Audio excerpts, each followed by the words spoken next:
Bom dia! Estamos de volta com as nossas reflexões matinais, a Corsa da Manhã.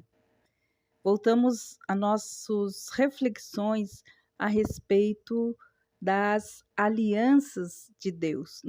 Para confiarmos nas promessas de Deus, como nós falamos, os desafios da nossa fé, é crer nas promessas de Deus. E todas as promessas de Deus, elas estão fundamentadas nas alianças descritas, então, em sua palavra. E nós vamos falar hoje sobre a aliança de Deus com Abraão. Gênesis, capítulo 15, versículos de 4 a 6, nos dizem assim: E eis que veio a palavra do Senhor a ele, dizendo: Este não será o seu verdadeiro herdeiro, mas aquele que de tuas entranhas sair, esse será o teu herdeiro. Então levou-o fora e disse: Olha agora para os céus e conta as estrelas, se as pode contar. E disse-lhe: Assim será a sua semente. E creu ele no Senhor, e foi-lhe imputado por justiça. Este foi o dia da salvação de Abraão. O dia, segundo Romanos 4 e Gálatas 3,13, ou seja, Abraão, por causa da sua fé, ele creu na promessa. A palavra crer, em Gênesis 15, versículo 6, ela contém a ideia de compromisso irrestrito entre duas partes. Esta é a fé que salva. E não se trata de uma simples convicção intelectual, mas da fé pelo qual a pessoa se rende completamente a uma verdade. E qual a verdade que Deus mostrou a Abraão? A promessa da semente. Ora, as promessas foram feitas a Abraão e a sua posteridade. Não diz, e as posteridades, como falam muitos, mas como uma só. É a tua posteridade, fala, e a sua posteridade, que é Cristo, nos diz Gálatas, capítulo 3, versículo 16. Cristo, sim, era a semente, a posteridade. Foi a respeito de Cristo que Abraão creu, e Deus considerou o justo, fazendo no mesmo dia uma aliança com ele. Além da promessa de uma semente, havia também uma outra promessa, que era a promessa da terra. Em Gênesis, capítulo 15, versículos 8, 10, 17 e 18, nos dizem o seguinte: pela idade que Abraão tinha e pela intimidade que Abraão tinha com Deus, ele fez esta pergunta: Senhor Jeová, como saberei que hei de herdá-la? E disse-lhe então Deus: Toma uma bezerra de 3 anos, e uma cabra de 3 anos, e um carneiro de 3 anos, e uma rolinha, e um pombinho, e traga todos esses aqui, e parta ao meio, e pelo meio, e coloque cada parte deles uma à frente da outra, mas as aves não devem partir. E sucedeu que, posto o sol, houve então uma escuridão, e um forno de fumo e uma tocha de fogo que passou por aquelas metades. Naquele mesmo dia fez o Senhor então uma aliança com Abraão.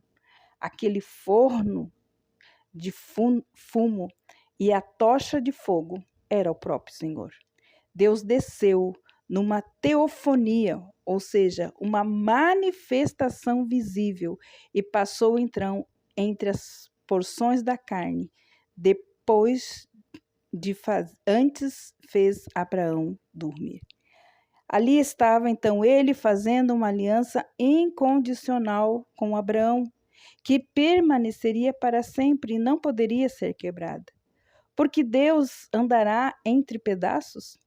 Esta aliança garantia que futuramente o Messias, o mensageiro da aliança, viria, e com a sua vinda todas as nações da terra seriam abençoadas, ou todas as famílias da terra seriam abençoadas, inclusive os gentios. e sois de Cristo, então sois descendentes, ou seja, semente de Abraão, herdeiros conforme a promessa, nos diz Gálatas. Como foi grandioso aquele dia em que Deus passou entre as porções. Mas se era uma aliança, não tinha os dois de passar pelas partes? O mistério da nova aliança foram entregues à imagem de anos, quando Moisés, por ordem de Deus, erigiu o tabernáculo. Ele representava o trono de Deus, assim como os sacerdotes eram um exemplar e a sombra das coisas celestiais. Hebreus 8,5 nos diz que foi dito a Moisés: olha, faze tudo conforme o modelo que no monte se te mostrou. Eis aí a resposta. A todo tempo estavam os sacerdotes no primeiro tabernáculo cumprindo os serviços, mas no segundo, só o sumo sacerdote, uma vez por ano, não sem sangue, que oferecia por si mesmo e pelas culpas do povo, dando nisso então a entender que o Espírito Santo, que ainda o caminho do santuário, ou seja, o Santo dos Santos, ainda não estava descoberto, como diz Hebreus 9, 6 e 8. O véu, então, que separava a arca da aliança, o símbolo do trono de Deus no meio do seu povo. Só uma vez por ano havia, então, o dia da expiação. O sacerdote poderia entrar pelo véu e apresentar-se diante do povo. O povo não poderia entrar. O sacerdote era o seu representante. Eles ficavam do lado de fora do véu, aquele aonde era necessário 2 juntas de bois, puxando em direções opostas para rasgá-lo ou abri-lo. A única maneira de entrar na presença de Deus era através do véu. Mas o homem não poderia entrar, pois estava impedido de ter comunhão direta com Deus. Mas o que significa para nós andar entre as porções de carne? O que significa, então, o tabernáculo e o véu do santuário? Diz a palavra de Deus lá em Lucas 23, 44. E era quase a hora sexta, e houve trevas em toda a terra até a hora nona. Enquanto Jesus estava pendurado na cruz, os judeus enchendo o pátio do templo. Era Páscoa. Família após família estava ali matando o seu cordeiro pascal. De repente ouviu-se um grito partindo do Gólgota, que chegou aos portais do céu, que repercutiu através do tabernáculo, quando o véu do templo se rasgou em 2 de alto a baixo. Tremeu-se então a terra e fenderam-se as pedras, diz Mateus 27, 51. O véu rasgou-se em 2 por mãos invisíveis e sobrenaturais. O que antes ia ficar escondido estava agora à vista de todos. Tendo, pois, irmãos, diz a palavra de Deus, ousadia para entrar no santuário pelo sangue de Jesus, pelo novo e vivo caminho que ele nos inaugurou, pelo véu, isto é, pela sua própria carne. E agora, nós podemos entender o que João Batista diz: eis o Cordeiro de Deus, que tira o pecado do mundo. João 1, 29. Deus tinha o seu cordeiro pascual, sem mancha ou defeito. Era o 14º dia do mês de Nissan, dia de matar o cordeiro, e o cordeiro foi morto. O sacrifício da aliança estava ali pendurado, e o véu da sua carne é rasgado em 2 por você e por mim. Deus colocou as porções, sim. Não estamos mais separados do Santo dos Santos. Contemple o Cordeiro e ande entre as partes até a presença do Deus Todo-Poderoso e grite: Senhor meu e Deus meu. Ali estava ele, o Cristo, o Cordeiro de Deus, o véu rasgado em 2. Ele é verdadeiramente o caminho, a verdade e a vida. Ninguém vai ao Pai senão por ele. Não há outro caminho para mim e para você entrar na presença de Deus, senão pelo véu rasgado da própria carne de Jesus.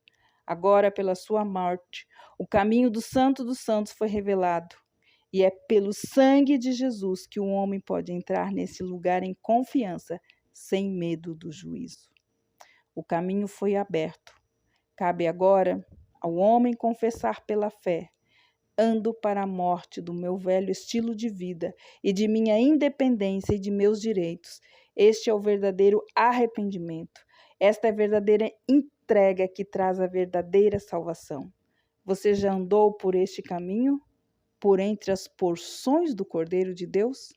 Quando você entra no reino de Deus, ele anda por esta verdade. Você deixa para trás a escuridão das mentiras, o engano, pois Jesus é o Cordeiro da sua aliança, o caminho, a verdade e a vida, o caminho em que você deve andar, a verdade em que você deve acreditar, a vida que você deve viver. Você está no seu caminho. Você crê nessa verdade? Você vive a sua vida enquanto lembrando sempre da sua aliança?